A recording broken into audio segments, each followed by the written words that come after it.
Salam cerdas, Ibu, Bapak, saudara-saudara yang saya hormati. Sesi membaca berita kali ini saya membacakan tulisan seorang ahli ya di bisnis Indonesia. Jadi tulisan Bapak Saripudin Yunus, dia Direktur Eksekutif Perkumpulan DPLK. Jadi Direktur Eksekutif, dia juga konsultan di DSS Consulting sekaligus edukator dana pensiun. Nah, judul artikelnya yang ditulis hari ini, pagi tadi ditayang maksudnya oleh bisnis, itu opini tentang usia pensiun pekerja di 55 atau 59 tahun. Nah, ditulisnya cukup mengejutkan saat memberita tentang usia pensiun pekerja DRI naik jadi 59 tahun ini. Kanal ini juga sudah pernah membacakan berita itu. Ini dikutip lagi oleh penulis. Judul itu agak membingungkan, kata penulis Pak Saripudin ini. Kesannya di industri apapun, semua pekerja usia pensiunnya berubah jadi 59 tahun. Nah, padahal ketentuan itu hanya berlaku untuk peserta program jaminan pensiun yang dikelola BPJS Ketenagakerjaan sesuai mandat peraturan pemerintah PP nomor 45 tahun 2015 tentang penyelenggaraan program jaminan pensiun. Ini ditulis oleh beliau. Patut dipahami pasal 15 ayat 1 PP itu menyebut untuk pertama kali usia pensiun ditetapkan 56 tahun. Selanjutnya usia pensiun bertambah 1 tahun untuk setiap 3 tahun. Setiap 3 tahun berikutnya sampai mencapai usia pensiun 65 tahun. Begitu.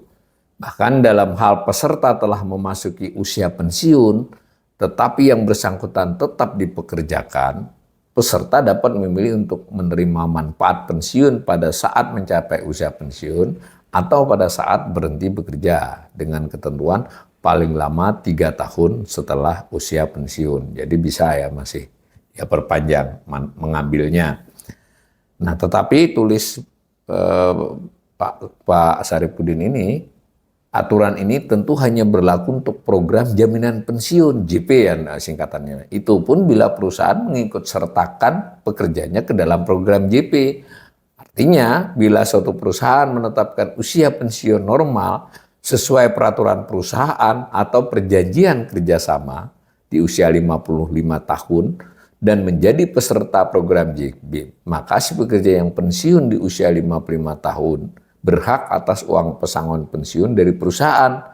Nah, meskipun lalu manfaat JP baru dapat dicairkan pada usia 59 tahun ini ya. Ini menarik ini pendapat beliau ini pakar. Jadi kalau dalam perjanjian kerjasama dengan satu perusahaan atau aturan satu perusahaan dia 55 tahun ya, yang manfaat-manfaat seperti pesangon, pensiun dari perusahaan tetap harus sudah dia peroleh. Nah, JP memang baru dapat dicairkan pada usia 59 tahun. Dengan kata lain, itu si pekerja yang pensiun harus menunggu pembayaran manfaat jaminan pensiunnya 4 tahun lagi atau saat di usia 59 tahun. Sekali lagi ini penulis menegaskan nih, kondisi ini berlaku untuk peserta JP di BPJS Ketenagakerjaan. Jadi itu aturan untuk BPJS Ketenagakerjaan. Nah, apakah ketentuan uang usia pensiun di JP harus diikuti dengan perubahan usia pensiun di perusahaan? Jawabannya tentu tidak perlu. Ini penulisnya mengatakan begitu. Usia pensiun tentu sangat bergantung pada satu jenis industri, dua bidang pekerjaan yang pastinya berbeda-beda. Khusus usia pensiun pekerja swasta, usia pensiun biasanya wajib diatur dalam perjanjian kerja, peraturan perusahaan atau perjanjian kerja bersama. Jadi kan bisa perjanjian kerja, peraturan perusahaan bisa, atau perjanjian kerja bersama. Artinya ketentuan usia pensiun pekerja swasta terletak pada pemberi kerja yang dituangkan ke dalam peraturan perusahaan atau PKB tadi, gitu loh. Aturannya disesuaikan dengan kondisi perusahaan dan merujuk pada kebijakan internal. Maka implikasinya setiap perusahaan seharusnya meninjau kembali peraturan perusahaannya secara berkala.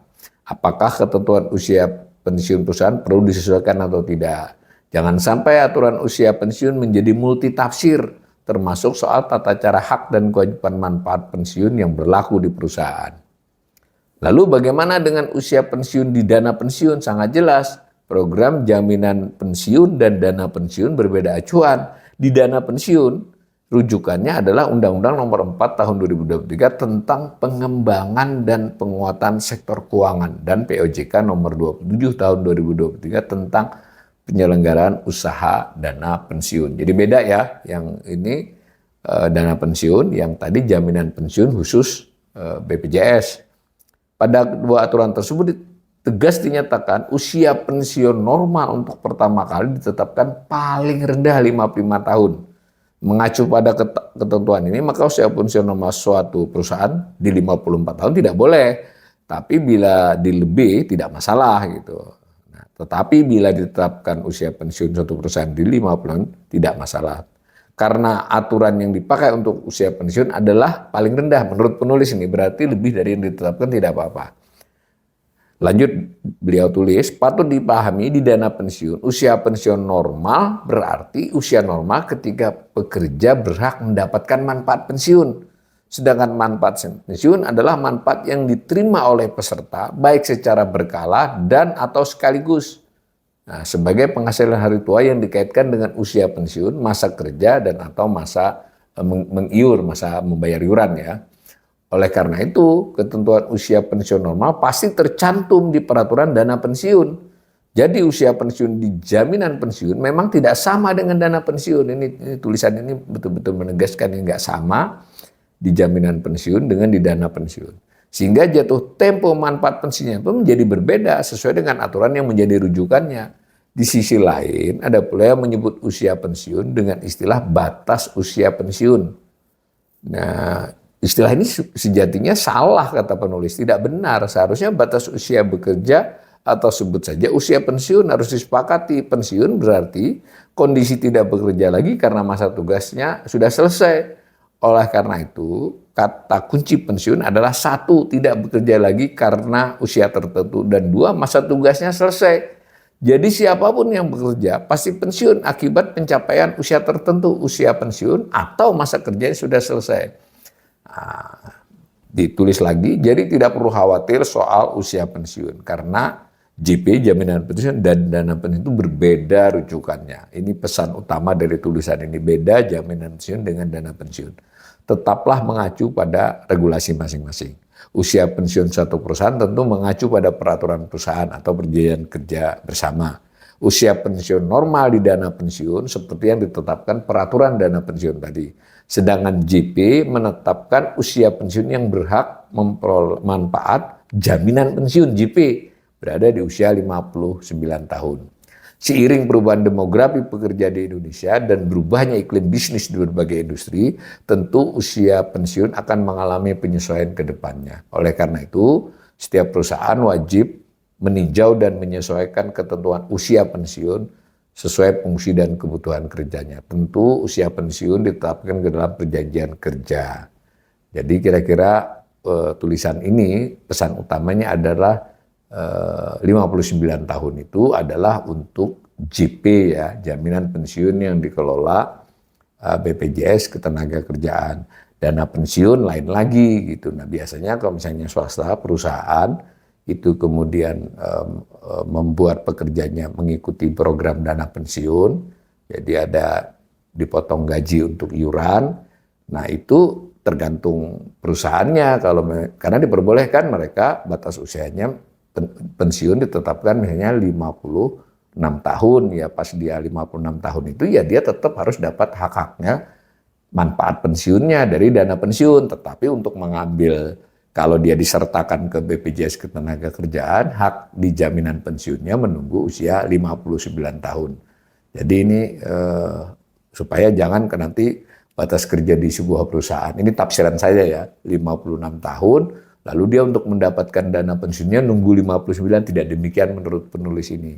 Dan tetapi penulis tetap menyarankan agar setiap perusahaan itu mulai meninjau kembali batas-batas pensiunnya disesuaikan dengan perkembangan demografi maupun perkembangan industri yang digeluti oleh usaha tersebut.